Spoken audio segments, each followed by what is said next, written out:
Muay Thai is considered one of the most effective stand-up striking systems in the world. I was very fortunate to find a legitimate Muay Thai instructor in Ajahn Songlith Singthong, or Ajahn Song as we call him. Ajahn is a very tough coach. He pushes his fighters to work hard. Hundreds of push-ups, hundreds of crunches and sit-ups. When you train under Ajahn Song, you leave a pound of sweat behind. And I have tried to follow in his footsteps that way. As a fighter, I wasn't that good of a fighter. I was okay. But what I got from Ajahn was some very practical ideals about fighting. Fighting techniques work best if you are very fit and strong. The basics are what really matter. Hone your basics to the point of mastery before you start worrying about fancy techniques. A real fighter can throw a simple combination thousands of times without getting bored.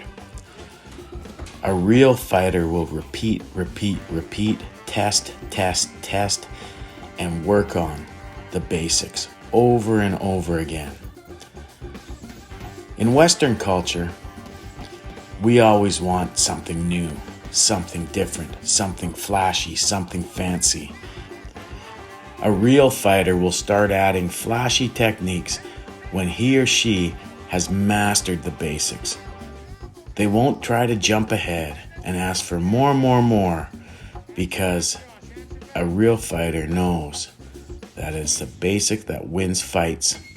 Because of the ability that Muay Thai gives you in the clinch to use elbows, knees, trips, throws, etc. Muay Thai is a great base for self-defense because it has been shown that the clinch is more common than rolling around on the ground. The 90% rule that you hear thrown around came from arrest statistics. And in that study, anything that they based a person up against, whether they put him against a car, against a wall, against a fence to handcuff, was considered ground fighting.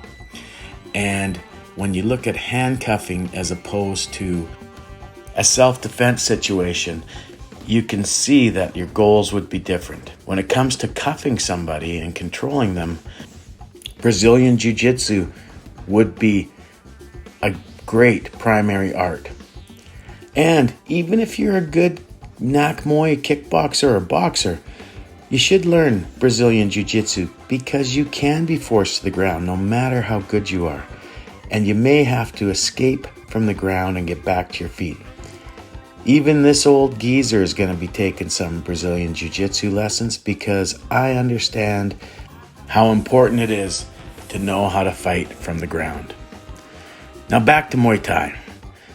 There are so many things this art has given me. One of them is the toughness to overcome pain. Ajahn Song was a stickler for not showing when someone hurt you because they could take advantage of that in a fight. And so I have a pretty good poker face when it comes to getting punched in the face. And I give that to my students as well. This kind of stoicism will help you in all aspects of your life. Muay Thai gives you a lens of reality to look at all fighting arts. When it comes to my Eskrima and any other art I do, I'm always looking at it through the lens of Muay Thai. Will it work? Can I make it work? And Muay Thai really shows what will and won't work in real time under real aggression.